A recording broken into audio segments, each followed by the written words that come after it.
अस्सलाम वालेकुम सर। अच्छा सर, मेरा ये क्वेश्चन है कि अगर हम लोग एक कंसिस्टेंटली एक अच्छी इनकम जनरेट कर रहे हैं और अगर उसको हम एसेट की बजाय लाइबिलिटी के अंदर हम इन्वेस्ट कर रहे हैं, जिससे आपकी अमाउंट सेम रहेगी लेकिन आपको उसका फ़ायदा नहीं होगा, तो इस बारे में आप क्या कहते हैं कि मुझे लाइबिलिटी के अंदर भी रखना चाहिए या सिर्फ मेन एसेट्स के ऊपर ही काम करना चाहिए? देखिए, इनका क्वेश्चन है क्या मुझे लाइबिलिटीज़ भी लेनी चाहिए कि एसेट के अंदर काम करना चाहिए। जब भी आप किसी अमीर आदमी को निकाल लें, रिच डैड पुअर डैड भी इस पे ही बनी है, पूरी बुक इस पे है। उसमें कहा गया है कि आप एसेट क्रिएट कीजिए और वो एसेट आपकी लाइबिलिटीज़ का ख़र्चा निकालना चाहिए उसको। यानी अगर आप जैसे मेमन कम्युनिटी बड़ी ज़बरदस्त है कराची में, वो घर ख़रीदते नहीं हैं, वो घर किराए पे रख लेते हैं और जो घर बेच के उसका बिज़नेस करते हैं कि पैसे क्यों फंसाएं, क्योंकि वो एक ब्लॉक रकम है। वो कहते हैं कि हम इससे बिज़नेस करेंगे और इससे पैसे जनरेट करके अपने घर का किराया देंगे। This is how it should be कि ऑलवेज़ क्रिएट एसेट्स और उस एसेट से जो पैसे आ रहे हैं, इनकम आ रही है, उससे अपनी लाइबिलिटीज़ को स्पॉन्सर कीजिए।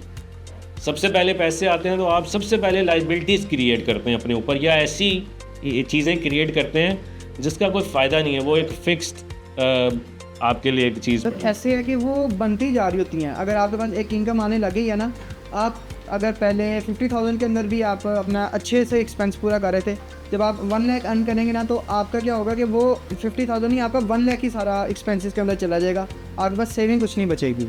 जी, this is why I have run this session कि सेव कैसे करना है और उसको पैसे कैसे बनाना है। This is how you should be thinking from now onwards. अगर ऐसा नहीं सोचा तो ये हमें सोचना होगा अगर हमें अपने आप को ग्रो करना है। और या तो आप समझते हैं यार मेरी तो उम्र निकल गई है, तो आज आपके बच्चे हैं, उन बच्चों के नाम के अकाउंट्स खोल लीजिए, उस पर 30-30 हज़ार रुपया जो है वो रख लें। किसके बच्चे हैं? जैसे मैं कुछ बड़े लोगों को देख रहा हूँ, आपके हैं जी। तो अपने जैसे कुछ लोग जो हैं, कुछ मेरे दोस्त हैं जिन्होंने फ़ंड्स बनाया हुआ है राहीला यूनिवर्सिटी फ़ीस, और वो अभी 2 साल की है। उसने कहा कि आज से ही मैं इसके पैसे कंपाउंडिंग करता रहूँगा, जब ये यूनिवर्सिटी में आएगी उस टाइम ये 20-30-40 लाख रुपया बन चुका होगा। ना कि मैं उस टाइम पता नहीं मेरे क्या हालात होते हैं, अभी हालात ठीक है तो अभी से मैं प्लानिंग शुरू कर दूँ। राइट, शादी नहीं भी हुई तो कर सकते हैं, ये नहीं है कि बच्चों का वेट करना है पहले।